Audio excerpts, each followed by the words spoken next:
Good morning. आज हम वैद्युत आवेश एवं क्षेत्र electric charge and field NCERT chapter number 1 के वीडियो 21 लेकर के मिल रहे हैं। इस वीडियो में हम गॉस प्रमेय के अनुप्रयोग की बात करेंगे। गॉस प्रमेय के अनुप्रयोग लाइव क्लास में जो पढ़ाया जा रहा है उसी का ये वीडियो है। अभी हम अनुप्रयोग 1 की बात कर रहे हैं। गॉस प्रमेय के अनुप्रयोग 1। बहादुर, अनुप्रयोग मतलब प्रयोग, उपयोग। अनुप्रयोग कहें, प्रयोग कहें, उपयोग कहें, बातें कहीं हैं, लेकिन अनुप्रयोग प्रयोग में एक अंतर है। अनुप्रयोग और प्रयोग में एक अंतर है। क्या अंतर है?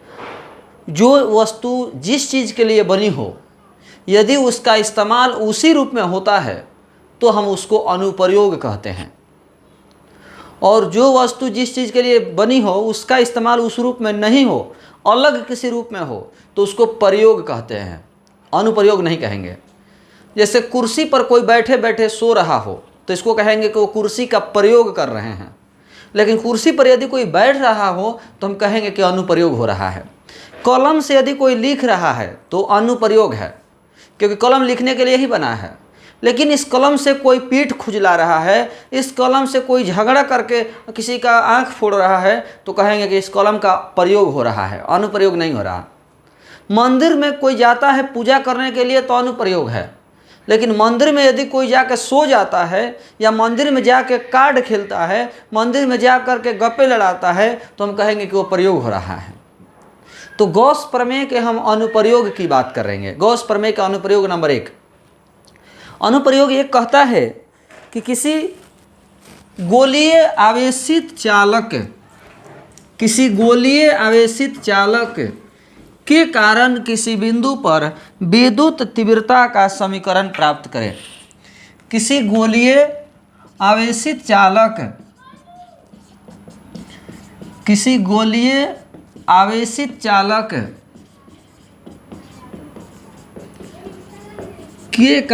चालक के कारण किसी बिंदु पर विद्युत तीव्रता का समीकरण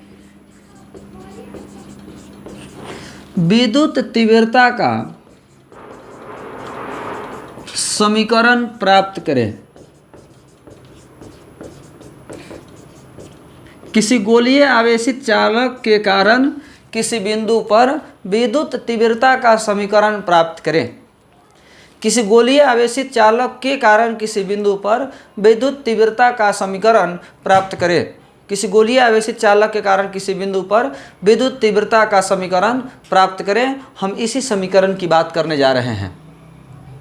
गोलीय आवेशित चालक के कारण किसी बिंदु पर विद्युत तीव्रता का समीकरण प्राप्त करें। चलिए हम लोग देखते हैं। हेडलाइन से स्पष्ट है कि हमें एक गोलीय चालक चाहिए जो कि आवेशित होगा।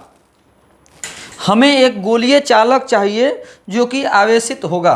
तो पहले हम गोलीय चालक बनाएंगे, उसके बाद हम उस पर आवेश देंगे।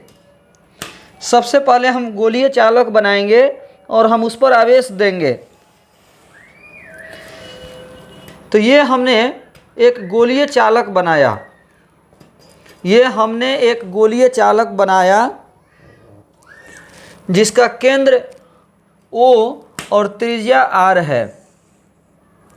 हमने एक गोलीय चालक बनाया जिसका केंद्र O और त्रिज्या R है। ये एक गोलीय चालक है जिसका केंद्र O और त्रिज्या R है। इस गोलीय चालक पर आवेश दिया गया है।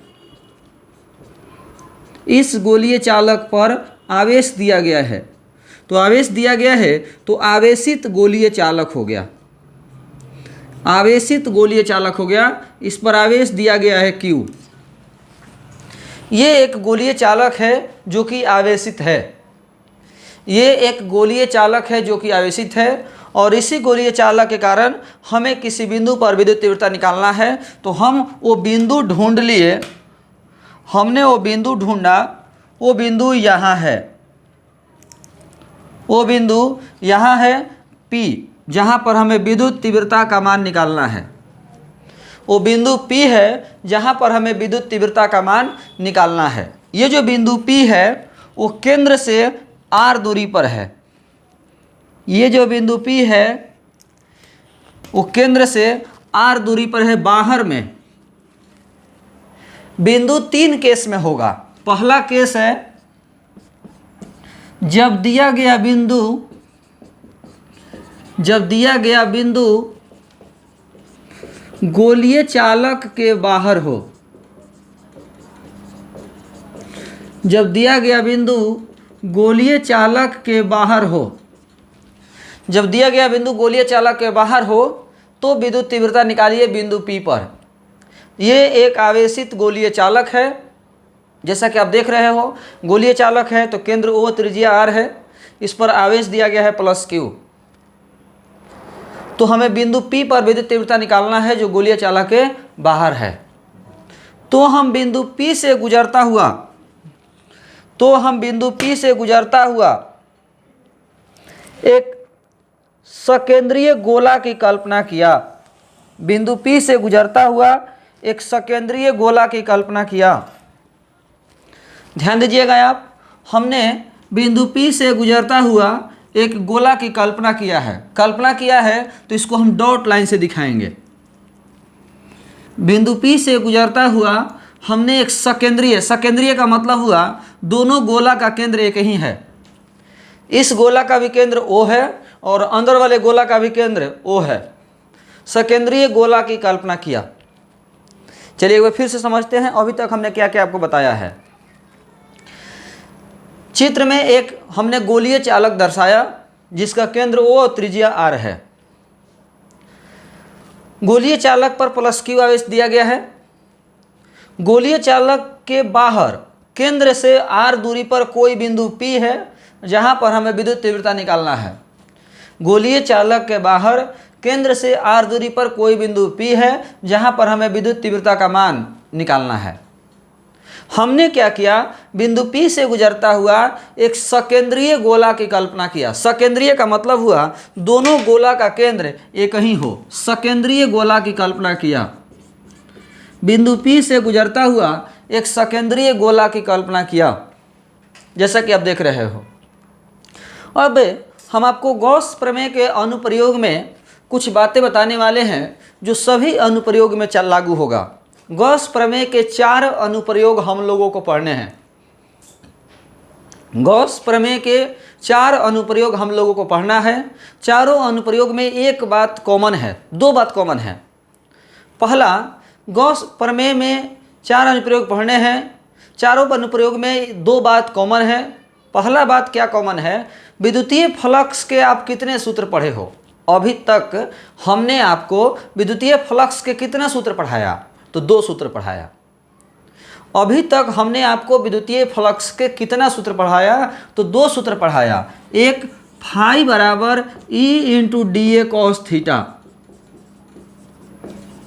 और दूसरा फाई बराबर 1/ε0 × Q। फाई बराबर 1/ε0 × Q। दोनों ही सूत्र से फ्लक्स का मान निकालिए। हमने फ्लक्स के 2 सूत्र पढ़ाया है, दोनों ही सूत्र से फ्लक्स का मान निकालिए और बराबर कर दीजिए, जो आएगा सो आंसर होगा। दोनों ही सूत्र से फ्लक्स का मान निकालिए और बराबर कर दीजिए, जो आएगा सो आंसर होगा।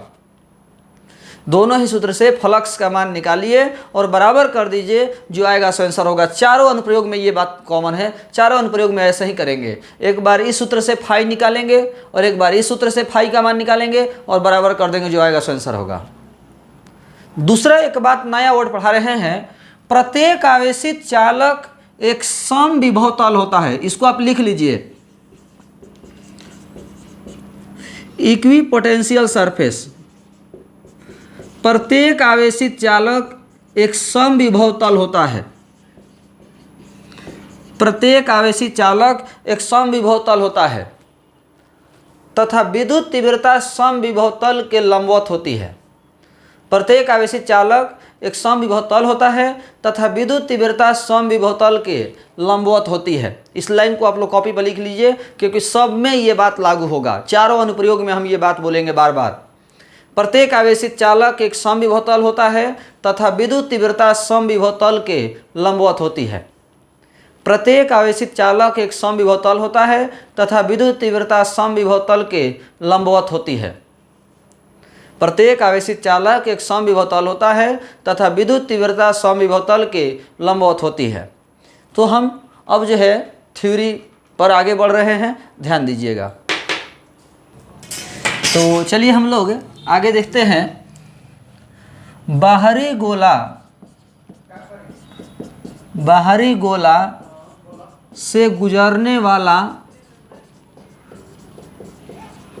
कुल विद्युतीय फ्लक्स,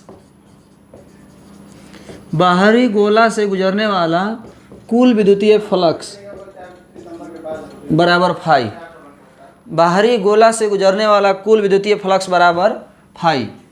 फाई बराबर E into D A cos theta. Phi बराबर E का मान तो निकालना है, डी ए हमारा बाहरी गोला का क्षेत्रफल है तो 4 पाई आर स्क्वायर, और कॉस थीटा का मान 0 डिग्री। अब थीटा बराबर 0 डिग्री कैसे हुआ ये भी समझ लीजिए। थीटा बराबर 0 डिग्री कैसे हुआ ये समझिए। जैसे ये हमारा आवेशित चालक है तो विद्युत तीव्रता आवेशित चालक के लंबवत होती है। विद्युत तीव्रता आवेशित चालक के लंबवत होती है और क्षेत्रफल भी चालक के लंबवत होता है। विद्युत तीव्रता आवेशित चालक के लंबवत होती है, क्षेत्रफल भी चालक के लंबवत होता है। विद्युत तीव्रता चालक के लंबवत होती है, क्षेत्रफल भी चालक के लंबवत होता है। दोनों एक ही दिशा में है, थीटा का मान 0 डिग्री। दोनों एक ही दिशा में है, क्षेत्रफल और तीव्रता दोनों एक ही दिशा में है, इसलिए थीटा का मान 0 डिग्री। कॉस 0 डिग्री का मान 1 हो जाएगा। तो फाई बराबर E into 4 pi R square, cos 0 degree का मान 1, समीकरण नंबर 1। पुनः गॉस प्रमेय से फाई बराबर 1 by epsilon naught into Q. Phi बराबर 1 by epsilon naught into Q. Q क्या है तो आवेश। क्यू क्या है आवेश। कौन सा आवेश तो बंद सतह के अंदर में स्थित आवेश। क्यू क्या है तो आवेश है। कौन सा आवेश तो बंद सतह के अंदर स्थित आवेश। बंद सतह के अंदर स्थित आवेश है क्यू। तो बताइए कि बाहरी गोला के अंदर में कितना आवेश है। बाहरी गोला के अंदर में कितना आवेश है तो बाहरी गोला के अंदर में एक ही आवेश है क्यू। बाहरी गोला के अंदर में क्यू आवेश है, इसीलिए क्यू के जगह पर क्यू ही रहेगा। समीकरण नंबर 2।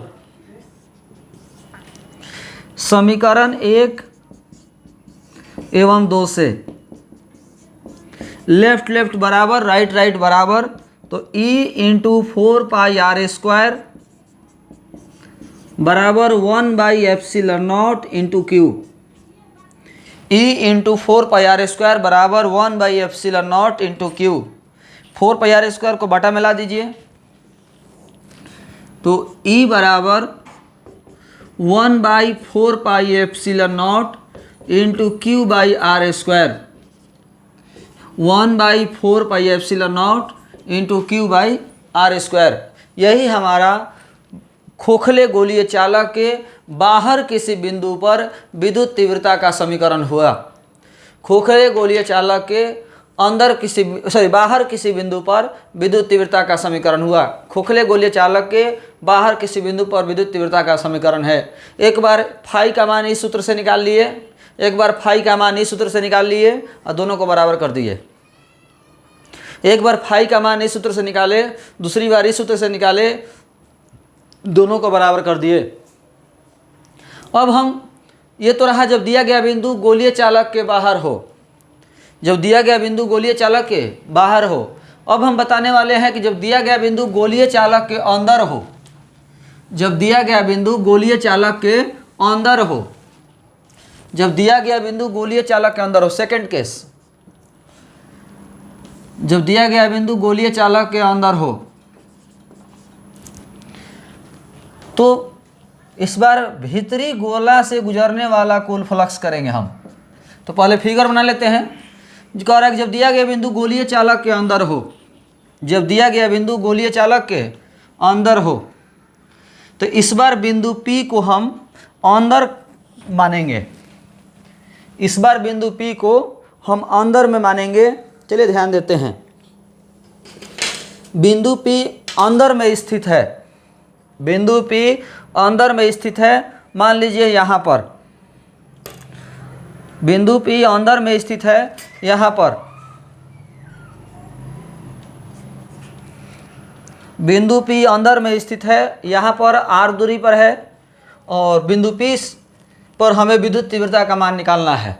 इस बार अंदर में है तो हमें बिंदु P पर विद्युत तीव्रता का मान निकालना है। तो बिंदु P से गुजरता हुआ हम एक गोला की कल्पना करेंगे, बिंदु P से गुजरता हुआ हम एक गोला की कल्पना करेंगे, बिंदु P से गुजरता हुआ हम एक गोला की कल्पना करेंगे। तो कल्पना किए हैं तो इसको डॉट लाइन से दिखाएंगे, कल्पना किए हैं तो इसको डॉट लाइन से दिखाएंगे। बिंदु P से गुजरता हुआ हमने एक गोला की कल्पना किया, बिंदु P से गुजरता हुआ हमने एक गोला की कल्पना किया। अब हमें बिंदु P पर विद्युत तीव्रता का मान निकालना है, बिंदु P पर विद्युत तीव्रता का मान निकालना है। तरीका वही होगा, एक बार इस सूत्र से फाई का मान निकालेंगे तो यहाँ तक तो वही रहेगा।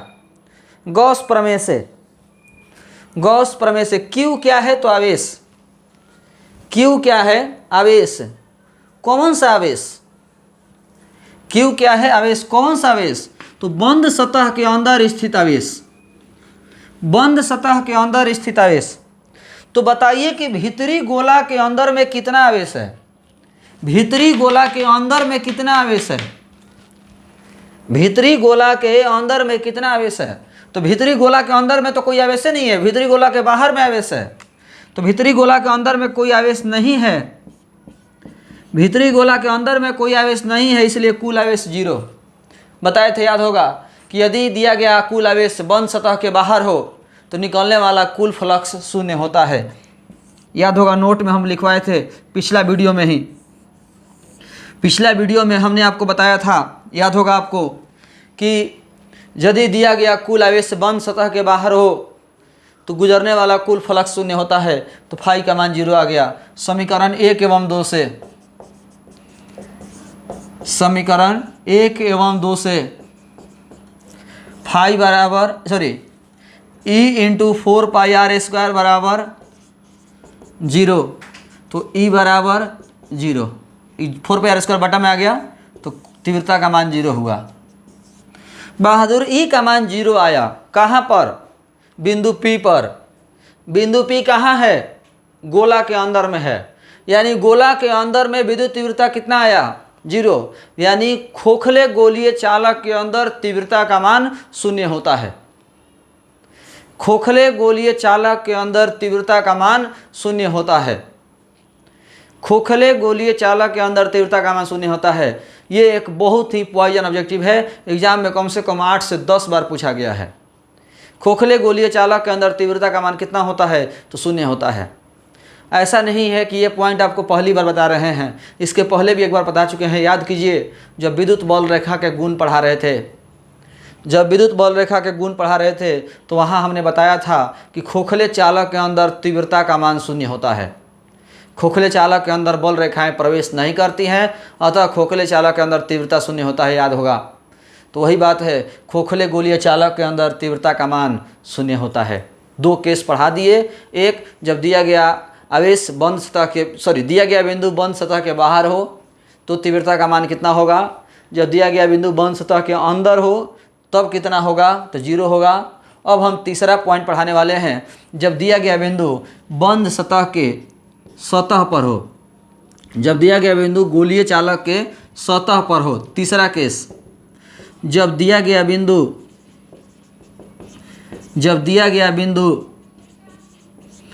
गोलीय चालक के सतह पर हो, जब दिया गया बिंदु गोलीय चालक के सतह पर हो, जब दिया गया बिंदु गोलीय चालक के सतह पर होगा तो फिगर कुछ ऐसा बनेगा, ध्यान दीजिए। जब दिया गया बिंदु गोलीय चालक के सतह पर होगा तो फिगर कुछ इस तरह से बनेगा। बिंदु P सतह पर है, बिंदु P सतह पर है। दिया गया बिंदु जब गोलीय चालक के सतह पर होगा तो हम कह सकते हैं कि छोटा r जो है बड़ा r के बराबर होगा। जब दिया गया बिंदु गोलीय चालक के सतह पर होगा तो छोटा r बड़ा r के बराबर होगा। इसलिए हम डायरेक्ट सूत्र रख सकते हैं E बराबर 1/4 pi epsilon naught into Q by R square. सूत्र जो होता है तो छोटा r की जगह पर बड़ा r रख सकते हैं, तो बड़ा r स्क्वायर।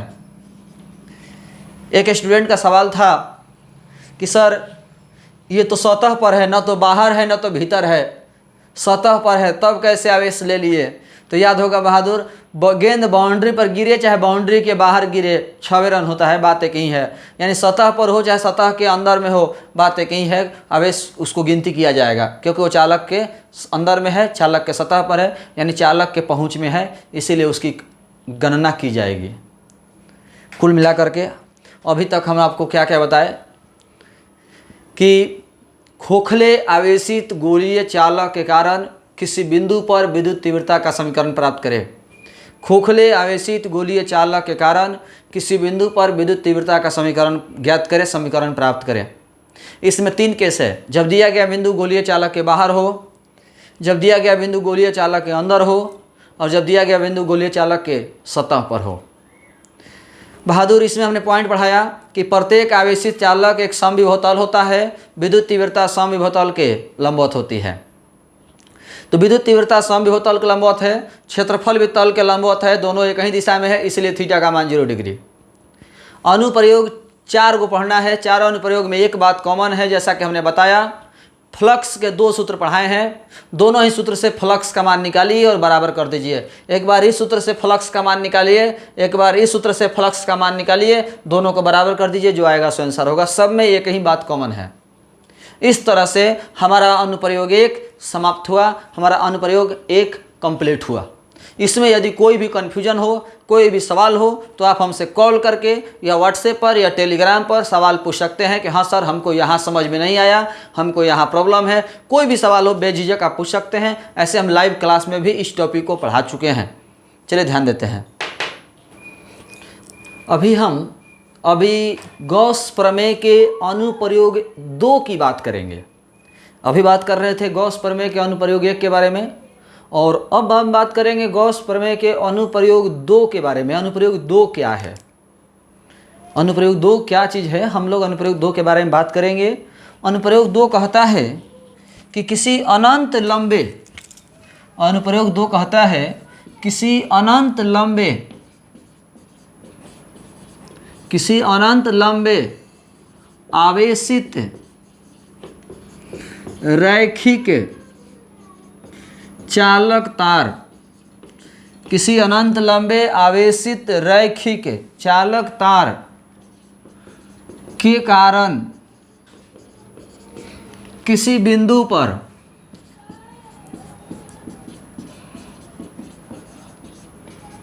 विद्युत तीव्रता का समीकरण प्राप्त करें।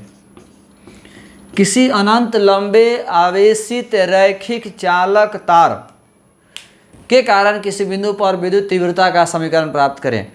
हेडलाइन से हमें क्या क्या पता चल रहा है? एक तो आवेशित मतलब आवेश दिया गया है, दूसरा अनंत लंबा, यानी एक ऐसा चालक तार है जो अनंत लंबा है, अनंत लंबा है, आवेशित है, रैखिक, रैखिक का मतलब सीधा, रैखिक का मतलब सीधा। तो किसी अनंत लंबे आवेशित रैखिक चालक तार के कारण किसी बिंदु पर विद्युत तीव्रता का समीकरण प्राप्त करें। किसी अनंत लंबे, तो अनंत लंबा है, आवेशित, आवेशित है मतलब आवेश दिया गया है, रैखिक मतलब सीधा चालक तार के कारण किसी बिंदु पर विद्युत तीव्रता का समीकरण प्राप्त करें। तो हम एक अब अनंत लंबा सीधा चालक तार बनाने वाले हैं, अनंत लंबा सीधा चालक तार बनाने वाले हैं।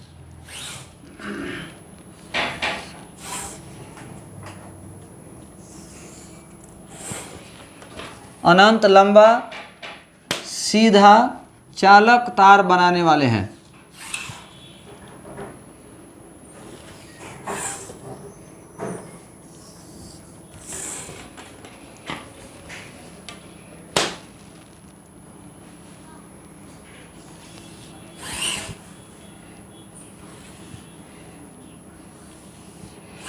अनंत लंबा सीधा चालक तार बनाने वाले हैं। देखिए ये अक्ष हुआ, एक चालक तार बना दिए, ऊपर और नीचे डॉट लाइन कर देंगे। डॉट लाइन का मतलब हुआ कि अनंत लंबा है। ऊपर और नीचे डॉट लाइन कर देंगे, इसका मतलब हुआ कि अनंत लंबा है। तो अनंत लंबा सीधा चालक तार, तो एक चालक तार बन गया जो अनंत लंबा है, सीधा है, रैखिक है। अब हम बात करेंगे आवेशित, मतलब इस पर आवेश भी दिया गया है। आवेशित है मतलब इस पर आवेश दिया गया है। तो आवेश दिया गया है तो हमने आवेश दे दिया, हमने इस पर आवेश दे दिया। हमने इस पर आवेश दे दिया, लेकिन सवाल है कि कितना आवेश दिया। ये सबसे बड़ा सवाल है कि हमने जो आवेश दिया है वो कितना आवेश दिया है। तो बहादुर यहाँ पर बड़ा कन्फ्यूजन है कि एग्जाम्पल सुनिए उसके बाद समझिएगा। हमारे यहाँ घर पर फंक्शन है, हमारे यहाँ घर पर फंक्शन है और बहुत से लोग आए हैं। इतने लोग आए हैं कि मुझे पता ही नहीं कि कितने लोग हैं, हमें अंदाज़ा नहीं कितने लोग आए हैं। अब मिठाई बांटना है तो हम कितना देंगे बांटने के लिए, कितना देंगे अंदाज़ा रहेगा? नहीं, कोई अंदाज़ा नहीं रहेगा। कितने लोग आए हैं जब मुझे पता नहीं है, तो हम जब मिठाई बांटेंगे तो कितना देंगे एक फिक्स मात्रा नहीं दे सकते। बड़ा कन्फ्यूजन है। वहाँ पर हम लोग क्या करते हैं, तो एक पैमाना बनाते हैं। हम लोग एक पैमाना बनाते हैं। हमने कह दिया कि किसी को दे दिया बांटने के लिए, कहा कि हर एक व्यक्ति को 2-2 मिठाई देते जाइएगा, लास्ट में जब बचेगा तो सोचा जाएगा, लेकिन अभी स्टार्ट कीजिए, हर एक व्यक्ति को 2-2 दे दीजिए। हमने एक पैमाना बना दिया। क्यों? क्योंकि हमें यहाँ पर व्यक्ति पता ही नहीं है कितने हैं। हमें यहाँ पर व्यक्ति पता नहीं है कितने हैं, इसीलिए हमने एक पैमाना बना दिया कि हर एक व्यक्ति को 2-2 मिठाई दे दीजिए। ठीक उसी तरह यहाँ पर चालक तार अनंत लंबा है। जब यहाँ चालक तार अनंत लंबा है तो यहाँ पर जो चालक तार पर आवेश देंगे, जब हम यहाँ चालक तार पर आवेश देंगे तो यहाँ पर भी हम एक पैमाना बनाएंगे, प्रत्येक लंबाई पर आवेश देंगे। हर एक लंबाई पर आवेश देते जाएंगे, हर एक लंबाई पर। अब जितना लंबाई होगा उतना इसको आवेश मिलेगा, लेकिन हर एक लंबाई पर आवेश देंगे, लंबाई के अनुसार। बताए थे, याद होगा, बंटवारा हम जो है लंबाई के अनुसार का, आवेश का बंटवारा या तो लंबाई हो तो लंबाई के अनुसार करते हैं, क्षेत्रफल हो तो क्षेत्रफल के अनुसार करते हैं, और आयतन हो तो आयतन के अनुसार करते हैं। याद होगा, आवेशों का वितरण 3 प्रकार से किया जाता है। तो यहाँ पर लंबाई है तो लंबाई के अनुसार बंटवारा करेंगे, हर एक लंबाई पर आवेश देंगे, और प्रति एकांक लंबाई पर दिया गया आवेश, आवेश का रैखिक घनत्व कहलाता है और उसे लैम्डा द्वारा सूचित किया जाता है। तो यहाँ पर चालक तार अनंत लंबा है तो यहाँ पर प्रति एकांक लंबाई के अनुसार आवेश देंगे, हर एक लंबाई पर आवेश देंगे, और हर एक लंबाई पर दिया गया आवेश, आवेश का रैखिक घनत्व कहलाता है और इसे लैम्डा द्वारा सूचित किया जाता है। प्रत्येक लंबाई पर दिया गया आवेश, आवेश का रैखिक घनत्व कहलाता है, इसे लैम्डा द्वारा सूचित किया जाता है। प्रत्येक लंबाई पर दिया गया आवेश, आवेश का रैखिक घनत्व कहलाता है और इसे लैम्डा द्वारा सूचित किया जाता है। यहाँ तक हमारा काम हो गया। इसके बाद हमें बिंदु ढूंढना है। किसी बिंदु पर विद्युत तीव्रता निकाली है तो हमें बिंदु ढूंढना है। तो अक्ष से r दूरी पर, अक्ष से r दूरी पर, अक्ष से r दूरी पर हमें कोई बिंदु P मिला जहां पर विद्युत तीव्रता निकालनी है।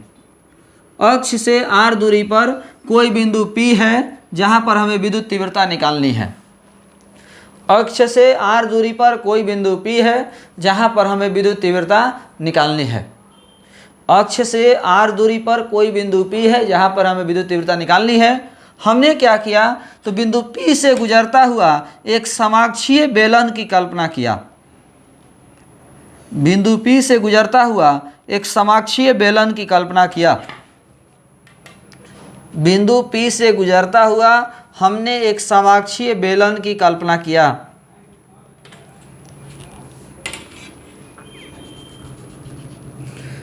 समाक्षीय का मतलब हुआ दोनों बेलन का अक्ष वही है, बाहरी वाला बेलन का भी अक्ष वही है और भीतरी बेलन का भी अक्ष वही है।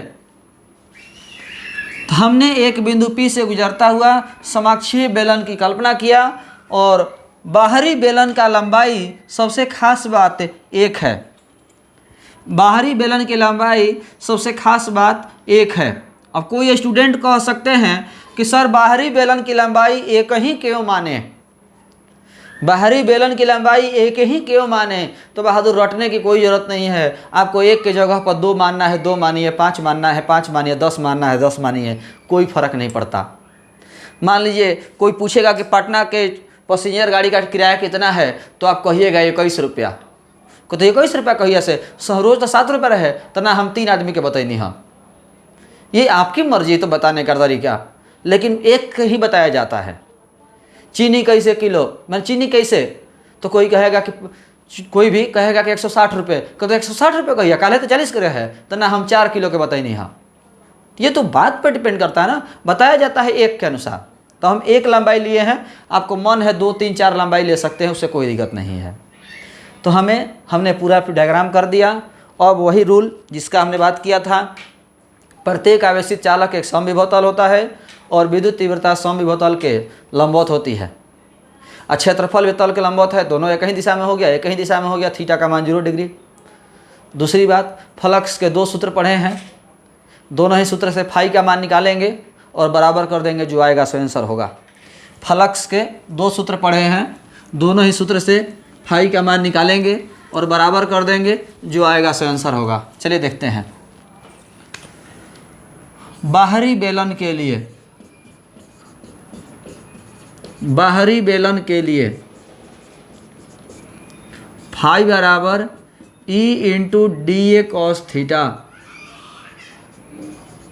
फाई बराबर E into D A cos theta. तो फाई बराबर E का मान निकालना है, डी ए हमारा हो गया बाहरी बेलन का क्षेत्रफल 2 पाई आर एच और कॉस थीटा का मान 0 डिग्री। क्यों? क्योंकि विद्युत तीव्रता सतह के लंबवत है और क्षेत्रफल भी सतह के लंबवत है, दोनों एक ही दिशा में हो गया, थीटा का मान 0 डिग्री। फाई बराबर E गुना 2 पाई आर एच का मान 1, बाहरी बेलन की लंबाई 1 है, कॉस 0 डिग्री का मान 1। तो फाई बराबर E इंटू 2 पाई आर, समीकरण नंबर 1। पुनः गॉस प्रमेय से,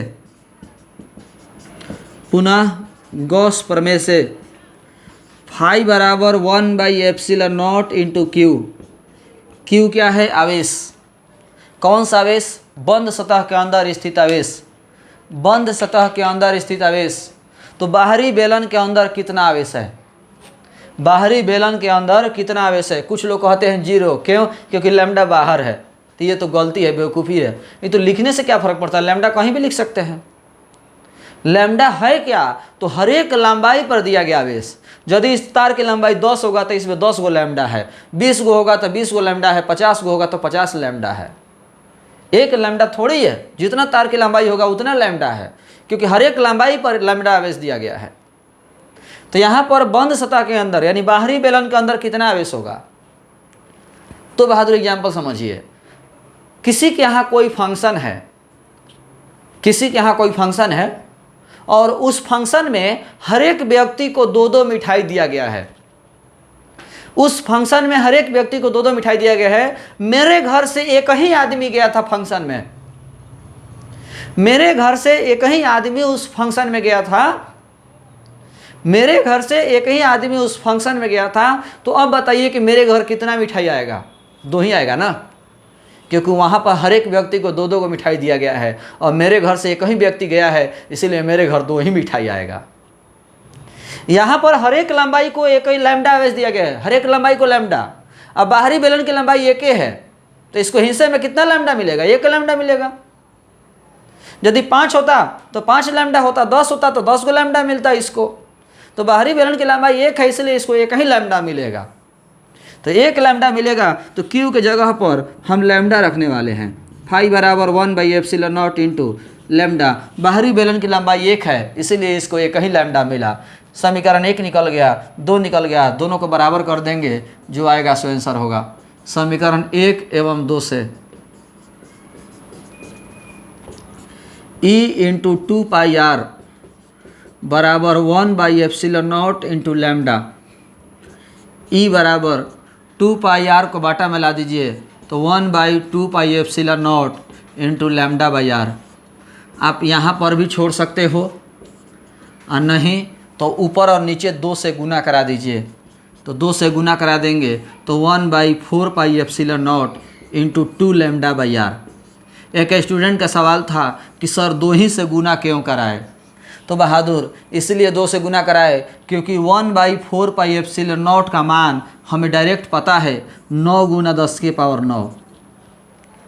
1/4πε0 का मान डायरेक्ट 9 गुना 10 के पावर 9 लिख सकते हैं। कैलकुलेशन को आसान कर देगा, और कोई बात नहीं है। इसीलिए हम ऊपर और नीचे 2 से गुना कराए हैं। आपको मन है तो आप यहाँ भी छोड़ सकते हो। तो इस तरह से हमारा अनुप्रयोग 2 भी समाप्त हुआ। तो आज के वीडियो में, इस वीडियो में हम 25/8/2020 और 26/8/2020 दोनों दिन के लाइव क्लास का इस वीडियो में पढ़ा दिए हैं। 25 तारीख के और 26 तारीख के दोनों दिन के लाइव क्लास में जो पढ़ाई हुआ है, वो दोनों पढ़ाई हम इस वीडियो में बता दिए। आप लोगों को यदि इसमें कोई भी सवाल हो तो व्हाट्सएप पर या टेलीग्राम पर बेझिझक पूछ सकते हो, या कॉल करके भी आप सवाल कर सकते हैं। अब इसके बाद हम वीडियो जो डालेंगे वो यूट्यूब पर न डाल करके कोचिंग के ऐप में डालेंगे। ये वीडियो के बाद जो भी वीडियो हम डालेंगे वो कोचिंग के ऐप में वीडियो हम डालेंगे। अब यूट्यूब पर वीडियो नहीं मिलेगा। चलिए, तो आज के लिए इतना ही। धन्यवाद।